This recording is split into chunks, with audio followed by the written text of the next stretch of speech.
కోడిగుడ్లు ఆమ్లెట్ వేసుకుందాం. ఈ గుడ్డు ఆమ్లెట్ ఎప్పుడు ఒకలాగా కాకుండా కొంచెం ఘాటుగా వేసుకుందాం ఈరోజు.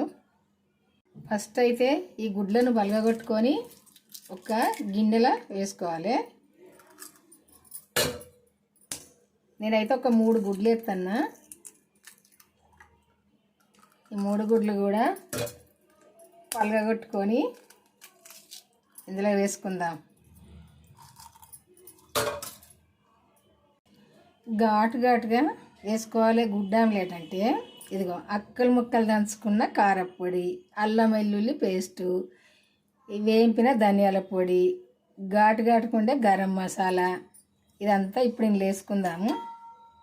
కొంచెం మిరియాల పొడి, చిటికెడు మిరియాల పొడి, కొంచెం కారం, ఎండు కారం, అన్నిటికీ తగినంత ఉప్పు, ఇదంతా కూడా మంచిగా కలుపుకోవాలి. కలిసేటట్టు ఇట్లా ఈ గుడ్లన్నీ కూడా ఇట్లా కలవాలి మంచిగా కలుపుకుంటే. మరి మర్చిపోయిన కొద్దిగా పసుపు కూడా వేసుకోవాలి. ఇగో గిట్లా కలుపుకోవాలి. అంతా కలిసేటట్టు గిట్లా మంచిగా కలుపుకోవాలి.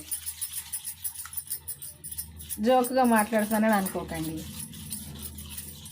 ఇగో గిట్లా కలుపుకోవాలి. కోడిగుడ్డు ఆమ్లెట్ అయినా ఎన్ని రకాలైన వేసుకోవచ్చు, అట్టు ఎన్ని రకాలైన వేసుకోవచ్చు, కోడిగుడ్ల కూర అయినా ఎన్ని రకాలైన వండుకోవచ్చు.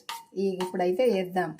ఇది ఒక మందపాటి పేనం పెట్టుకొని కొంచెం నూనె వేసుకొని ఉల్లిపాయతో అంతా రాసుకోవాలి.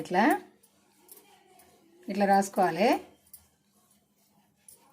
రాసుకొని పేనం వేడిగా అంగనే ఇక ఈ కోడిగుడ్లది ఇలా వేసుకోవాలి.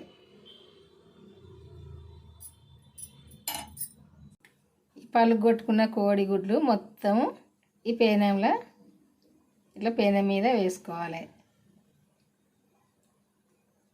వేసుకొని మంచిగా 2 సైడ్లు మంచిగా కాలుతట్టు కాల్చుకోవాలి.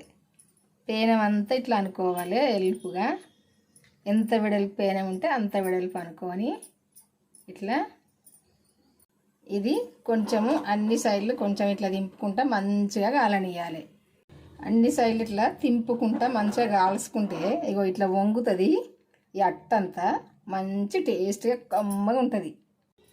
గిట్లా అంతా కాలినాక ఇంకొక సైడ్ అయితే మెల్లగా తింపేసుకుందాం. ఎందుకంటే 2 సైడ్లు కూడా మంచిగా కాలాలి కదా. గిట్లని ఇట్లా అనుకుంటా 2వ సైడ్ కూడా దింపి వేసుకోవాలి. మంచిగా ఉంటుంది, టేస్ట్గా కమ్మగా ఉంటుంది.